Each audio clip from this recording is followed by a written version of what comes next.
Last year I put up a video of the Can-Am Winter Pro V2 in use, and it's been a bit popular, so I thought I'd do a review of the snowblower, let you guys know what I think about it, what I like, what I don't like. This is the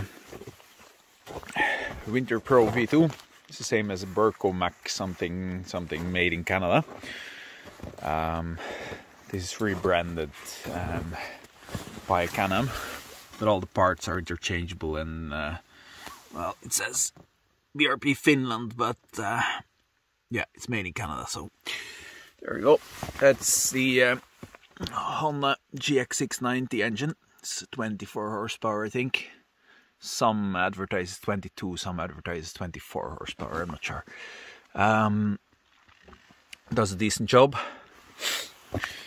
Wiring is a bit messy. I don't know if it's supposed to be like this, but that's how I got it. I bought this one secondhand, so who knows. It works. I got a fuse inside here. There's a fuse which has been replaced a few times.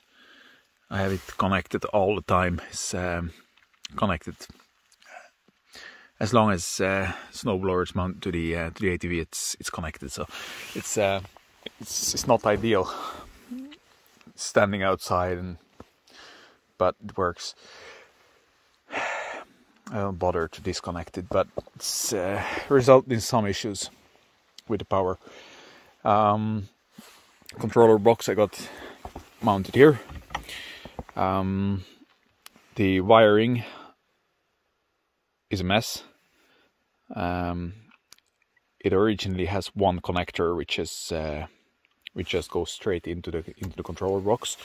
I had some issues, couldn't figure out what it was. Thought it was a bad connection in one of the wires, so I cut everything and put on connectors and put it in manually, but it didn't really improve the situation. So, well, if I wanted to resolve this, I have to buy a new wiring set for like $200 and replace the whole thing. It goes from here, it goes to here, and then it goes to all different places, to all different electric motor and somewhere inside. I don't know, so I'm not bothered. It's just, it works. I just tried not to disconnect it. So I marked them with the 1, 2, 3, 4, 5, 6, 7, 8, 9. So I can connect them back when something gets loose. The controller box was the problem when I thought I had a wiring issue. It just worked a little bit. It worked when I took it inside and let it warm up, and then I took it outside. It worked for a day or two, and then it was cold outside or anything, something, I don't know what it was. It just stopped working again. So yeah, bought a new one, ordered a new one. I thought I looked up this. First, I thought this was the correct number for the whole controller box. This there, but I figured out that number is just for the label and not for the controller box. There is no number on the controller box. Bercomac has several controllers which looks almost identical. One is missing the light, one is missing the light switch, one has an extra connector. They look very identical, the connectors are interchangeable, everything, but they do completely different things. The wiring is completely different. So in the original manual I got the it said I had to order one part. I ordered that one, and I got a different controller box. I thought it was just a new version. I connected it, didn't work at all, so I had to get a new one again. Well, got it replaced. Luckily, just sent back the other one. It was their mistake, so not mine. Yes, let's see. The snowblower itself, it works quite well.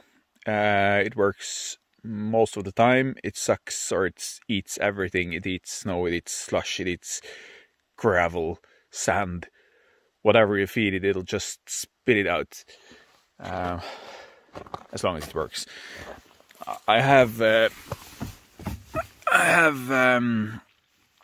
gotten some bigger rocks inside and everything, so I have to replace the bolts from time to time. I always have a spare in my pocket for 2 different ones.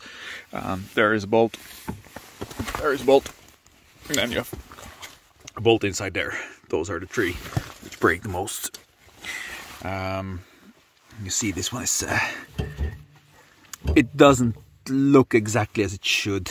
It's completely bent, and I bent it back several times. This one should be standing this loose. I should fix this one as well. So, but it's just abuse. I think I use it a bit rougher than intended. If you have a tarmac driveway which is just perfect, and it will be just perfect, and you never have any issues. You have a driveway like this with rocks and everything on small branches falling from the trees and everything. It just fucks it up. But who cares? Has to be used. It's a tool, so I fix it when it's broken, and yeah, when I can't fix it, I get help, I guess. It throws quite far, as you will see in the video. There is an electric motor for the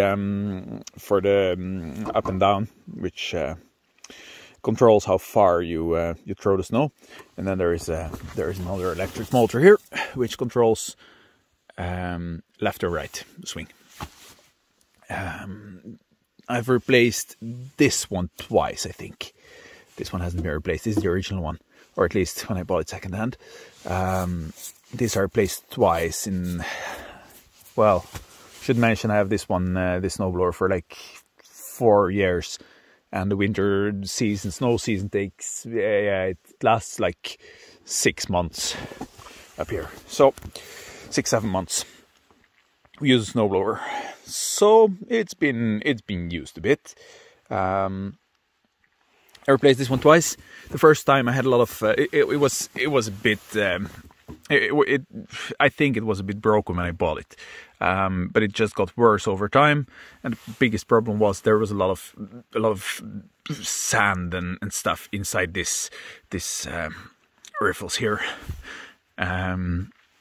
You turn around, it just the engine, and then you also have some eyes in there, and the motor just can't handle it. It just blocks up, and you just burn out the motor.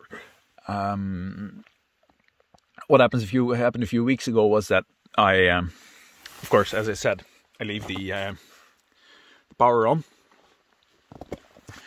I had the cover on the controller over the whole ATV. Had a cover. Came a lot of snow. Snow pressed down the button. It just kept on going and going and going. It ate up the battery. The battery was completely flat when I came back 2 days later, and the motor was burnt out. So I had to buy a new one again. Shit happens. My mistake. So what I do now, when I go and I pack the ATV, I'll just take this one, I turn it around, put it like this. Nothing can happen with controls. Put a cover on top of the ATV, and it's, well, so far it's been good. So, issues so far: electric motor burnt out twice. Fuse has been some issue. Don't know why. I lost the little cap, the air cap here for the gas tank. I lost it a few weeks ago, so now I'm sucking in snow from time to time. I try to avoid it, but it happens anyway, and that sucks. So I have to figure out the solution for that. But for now, I'll just keep on sucking some snow in, and I'll deal with the water in the gasoline. It works. Sometimes it struggles a bit because there is some water in, so you hear it struggle. so that sucks. This one broke. This assembly broke on this weld. That happened first time last year. I welded it together, but it was a mess. The metal was broken and everything. Tried to weld it again this year, but I'm not. I don't weld. I wish I did, but I'm not good at it. So I bought a new assembly. It cost like, I don't remember, 180 bucks or something in Norwegian kroner. So just got a new assembly. Got that one fixed. I keep it up with these straps. There should, or one should, rather have some kind of chain going from here to there and to there to keep it in place. Now it's a bit wobbly. It goes from side to side when you're driving and you have the winch completely down. But it doesn't really bother me. It works like this. It's easier to just dismount. It's my experience. I don't know. I never actually connect the chains. It works like this. I'm happy with it. But it's probably not the way to do it. So those who designed it will probably say I'm an idiot. I am. So that's okay. There is a roller in here, which I don't use. I just found out that this is the easiest way to put the to winch it up and down. I just put it in there, put the winch straight in there, and then I just winch it up and down. Before I had a roller in and I had it going round and round, and it was just the wire was going in between, and I didn't like it at all. I probably should have the roller in and then have it going there. I think that's the easiest way to do it and make it. Well, I got the rope. Whenever it breaks sometimes because there is a lot of pressure on there. There is a lot of weight on there.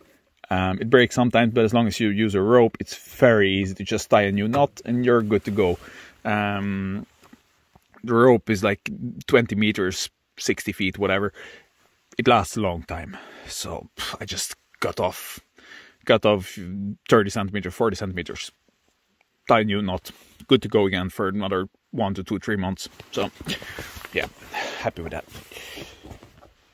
Apart from that, let's see. Anything else? Any other issues? Oh, the motor has been good. Metal has been good. I replaced the bearing on one side last fall. Don't remember which side. It was a complete mess. I don't know what happened, but it was a complete mess. The other one looked okay, so ordered a new one. It was cheap and it's good to go again. So I think that's about it. It mounts this long bar to the back of the ATV. There we go. There should be another bolt in here, which, well, as you see, there is not a lot of room between the ATV and the bar, so probably I should use another ball here or something, but I don't know. It works like this. I use another strap here just to keep it in place, to make it not wobble that much. I found that's quite a good solution, so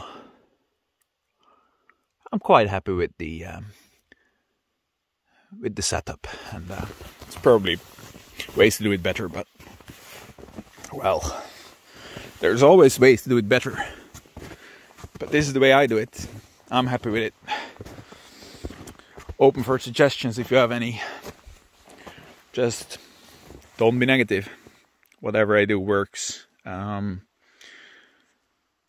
to improve, of course. So, yep, let's look at some footage of the actual snow blowing with this thing, both from today and from earlier this season.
Let's start her up again.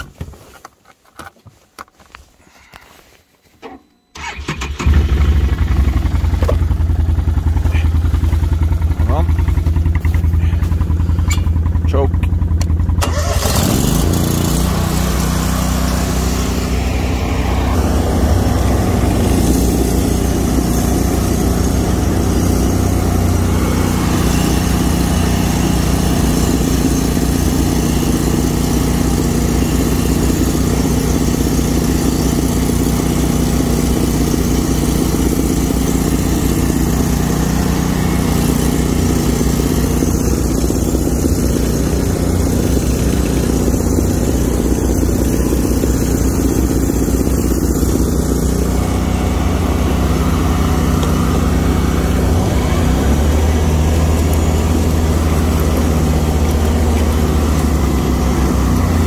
See if we can dig a bit deeper.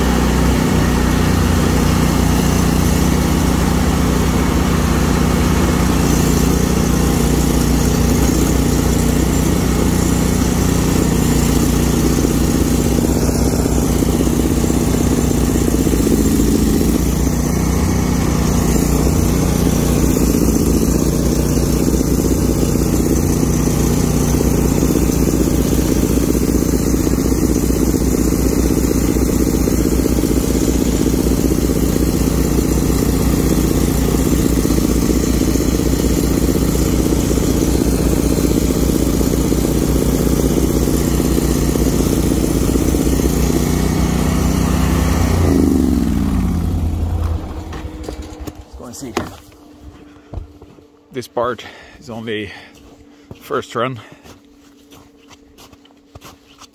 Looks quite okay.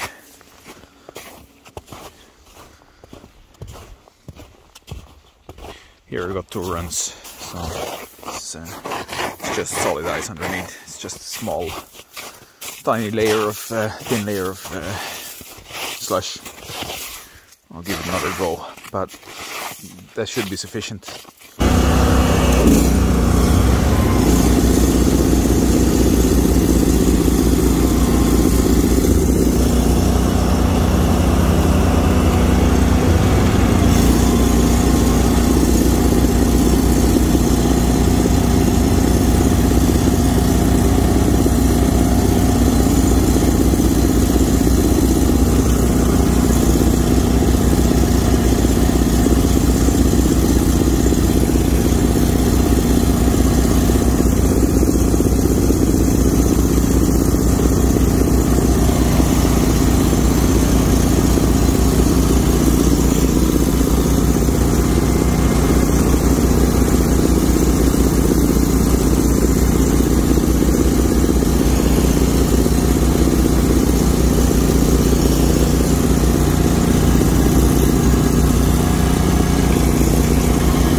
looks like a mess. So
second turn on the same spot, looks much better.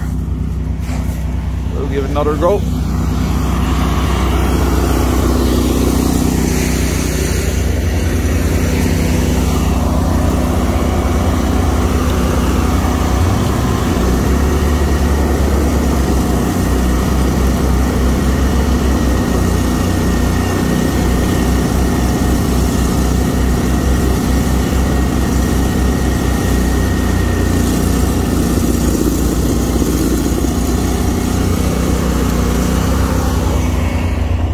Take a look.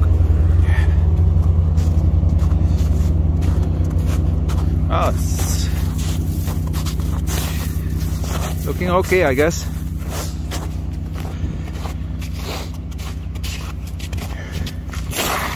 This is the same spot as before after a third go, so looks good to me.